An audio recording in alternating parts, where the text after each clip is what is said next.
Bonjour, aujourd'hui nous allons voir les fonctions affines. À l'issue de cette vidéo, vous devrez être capable d'identifier une fonction affine, ainsi que de trouver ses coefficients graphiquement et par le calcul. Pour rappel, une fonction est une sorte de machine dans laquelle on fait entrer un nombre et qui nous ressort un autre nombre.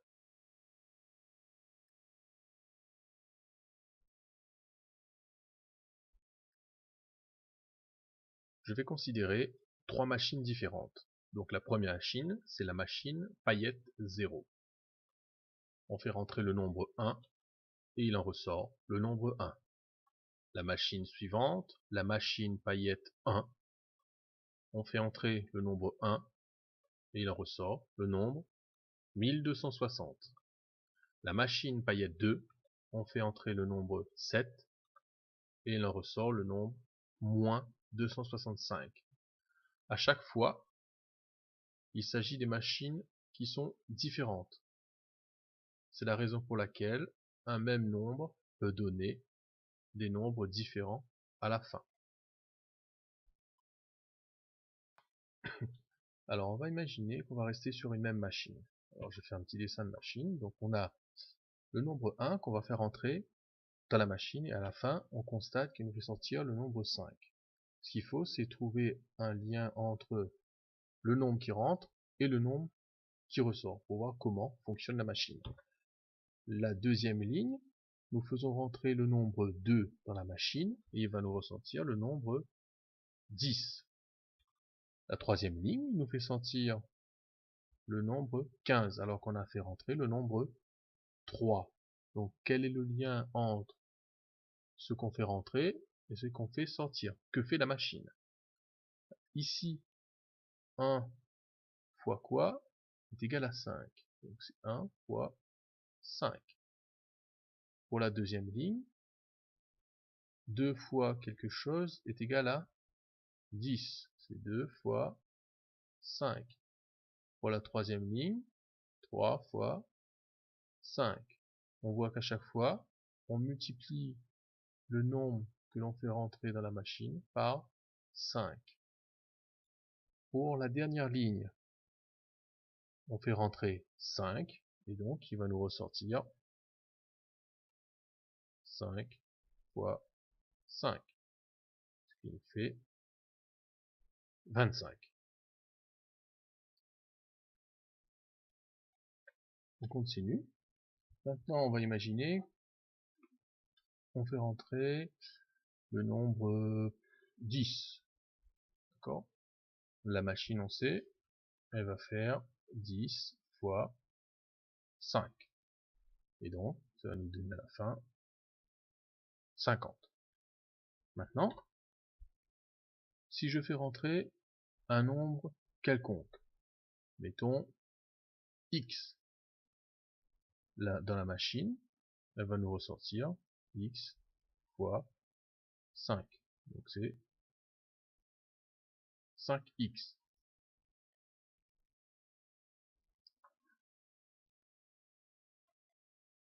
Alors, changeons un peu de machine. Ce coup-ci, la machine, lorsqu'on va faire rentrer un nombre, elle va nous ressortir 2 fois ce nombre, plus 3. Alors, on va voir ça sur un premier exemple. Alors, d'abord, si on fait rentrer 0 dans la machine, on aura donc 2 fois, alors, le x, c'est le nombre qu'on a fait rentrer, donc 0, plus 3. 2 fois 0, 0, plus 3, 3. Le nombre suivant, on fait rentrer 1 dans la machine mouline, et elle nous ressort 2 fois 1 plus 3. Ce qui nous fait 2 fois 1, 2, et 3, 5. Le nombre 3 entre dans la machine. À l'intérieur de la machine, un calcul est fait, et le calcul qui est fait, c'est 2 fois 3 plus 3, ce qui nous donne 2 fois 3, 6, et 3, 9. Enfin, si on fait rentrer un nombre x, le calcul qui va être fait ne va pas changer, c'est 2 fois x plus 3. Ce nombre-là est un nombre qui va dépendre de x. On va l'appeler y. Donc pour résumer, à chaque nombre qu'on fait rentrer dans la machine, il nous sort un autre nombre, y. Et ce nombre y, c'est 2 fois le nombre qui a été rentré dans la machine, plus 3. Ici, on a ce qu'on appelle une fonction affine. Alors on va voir juste après comment est-ce qu'on représente une fonction. Donc ici, je vous montre la représentation graphique d'une fonction affine. Donc il s'agit de la droite bleue. Donc une fonction affine est représentée par une droite. La caractéristique de la fonction affine, c'est qu'elle ne passe pas par l'origine des axes. Ici, cet axe-là, c'est ce qu'on appelle l'axe des ordonnées. Cet axe-là, c'est l'axe des abscisses, pour rappel.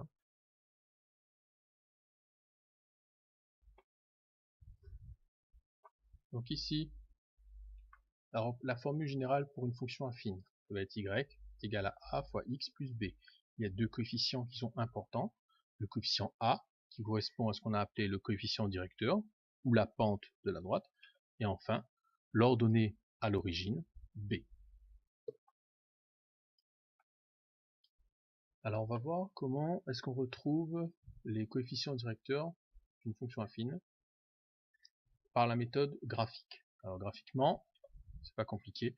On va partir d'un point sur la droite, on va avancer d'une unité à l'horizontale et on va compter combien d'unités il y a en montant.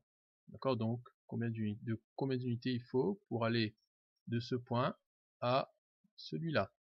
Alors on voit ici qu'on a une unité, deux unités. Donc ici on peut dire que A est égal à 2. Pareil, on prend un autre point, une unité. Donc de 1 jusqu'à 2, ça fait bien une unité. Ensuite, une fois qu'on a tracé notre trait qui fait une unité, on va remonter jusqu'à toucher la droite et on constate que de nouveau, on a deux unités ici. D'accord? Donc on peut dire que A égale à 2. Si par exemple vous avez une droite qui est décroissante, donc on avance une unité et ensuite on va descendre et on compte. C'est toujours la même chose, mais comme on est descendu, il faudra mettre un signe moins, donc A sera négatif. Maintenant, on veut l'ordonner à l'origine, donc c'est l'intersection entre la représentation graphique de la fonction affine et l'axe des ordonnées. Ordonnée à l'origine, ici, est indiqué par la flèche et équivaut 1. Au final, l'équation d'une droite, donc d'une équation affine, vaut y égale à 2x plus 1. Ici, c'est un cas particulier, donc on verra d'autres exemples en cours. On va voir une sorte de méthode hybride entre graphique et calcul pour trouver les deux coefficients A et B. Alors tout d'abord, on va regarder le coefficient B. Pour le coefficient B, c'est pas compliqué, il suffit de regarder l'intersection entre la droite et l'axe ordonné. Ici, on constate que B est égal à 1. Donc ça, c'est réglé. Ensuite, on va regarder le coefficient directeur. Le coefficient directeur, il nous faut deux points, le point A et le point B. Une fois qu'on a le point A et le point B, le point A, il va être donné par XA, YA, et le point B, XB, YB. Donc XA, YA, les coordonnées de A. XA, abscisse de A, YA, ordonnée de A. Pareil pour le point B. Donc pour le calcul en haut, il suffit juste de trouver les valeurs des coordonnées, de remplacer, de calculer. C'est fini. Alors on va voir ça sur un exemple. Pour A, on va chercher l'abscisse du point A. Donc XA qui vaut 0,5. Donc ici, on peut écrire XA égale à 0,5. Ensuite, on va chercher l'ordonnée de A. YA vaut 2. Donc on écrit YA égale à 2. Ensuite, pour le point B, on va regarder l'abscisse de B. Donc XB vaut 1,5. Et l'image de 1,5 qui correspond à l'ordonnée du point B, ce sera donc YB égale à 4. Donc pour résumer, A a pour coordonnées 0,5, 2. B a pour coordonnées 1,5 et 4. On va passer au calcul. Je rappelle, on a trouvé que B était égal à 1. Ensuite, on avait trouvé les coordonnées des deux points. Alors pour le point A, les coordonnées c'était XA qui était égal à 0,5 et YA qui était égal à 2. Ensuite, on avait trouvé les coordonnées pour B. XB est égal à 1,5 et YB est égal à 4. Pour calculer le coefficient directeur, on applique la formule YB moins YA sur XB moins XA. On va juste remplacer chaque coordonnée par sa valeur. Ce qui va nous donner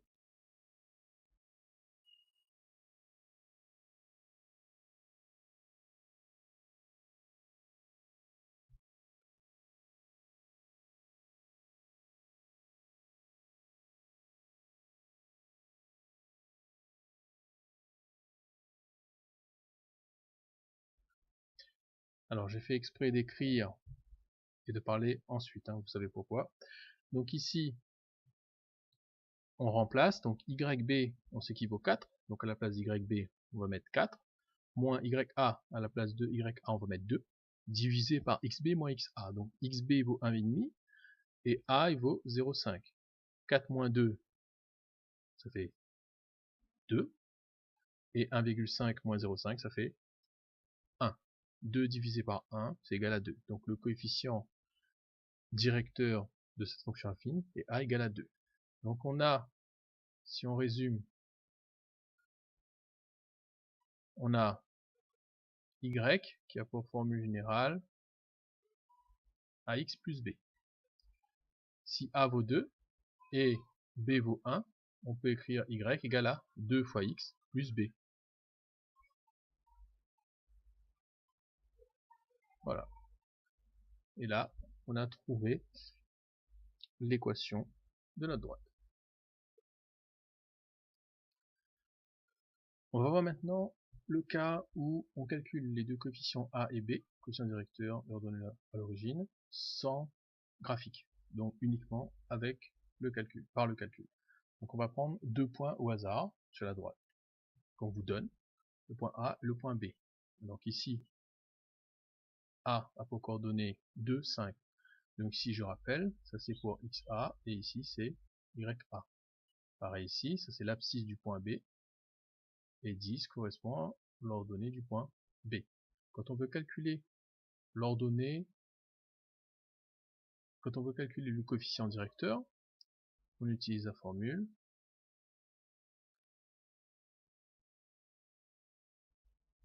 donc YB moins YA divisé par XB moins XA. Donc il nous suffit juste de remplacer. Donc YB il vaut 10, YA vaut 5, divisé par XB qui vaut 4 et XA qui vaut 2. 10 moins 5, 5, divisé par 4 moins 2 qui font 2, donc ça nous fait 2,5. Donc A ici est égal à 2,5. Donc maintenant, on sait quelle est la valeur du coefficient directeur, mais il nous manque la valeur de l'ordonnée à l'origine. Alors, l'ordonnée à l'origine, comment on va calculer? Alors, on sait que l'équation d'une fonction affine, c'est y égale à a fois x plus b. Le a, il est connu, il vaut 2,5. Donc, si on remplace ici y et x par des nombres, on peut trouver B, puisque ce sera une équation à une seule inconnue. Donc ici, ce qu'on va faire, on va prendre par exemple le point A. Le point A a pour coordonnées 2 et 5. Donc ici, XA égale à 2, XA égale à 2, et YA est égal à 5. Donc on va réécrire cette équation. YA égale à A fois XA plus B, en remplaçant les coordonnées dans l'équation en fait. Donc ça va nous donner, ça va nous donner, donc YA il vaut 5, est égal à A qui vaut 2,5, multiplié par XA qui vaut 2, plus B. Donc 5 est égal à, alors 2,5 fois 2, ça fait 5, plus B. On trouve à la fin, B est égal à 5 moins 5 égale 0. Donc B égale à 0. Alors au final, ce qu'on peut dire, c'est que l'équation de cette fonction, c'est y égale à ax plus b, c'est y égale à 2,5 x plus 0. Ou qu'on peut écrire également y égale à 2,5 x. Et ici, on retrouve ce qu'on appelle une équation pour une fonction qui est linéaire. Si on trace la droite, on va obtenir une droite qui va passer par l'origine des axes, par le centre O.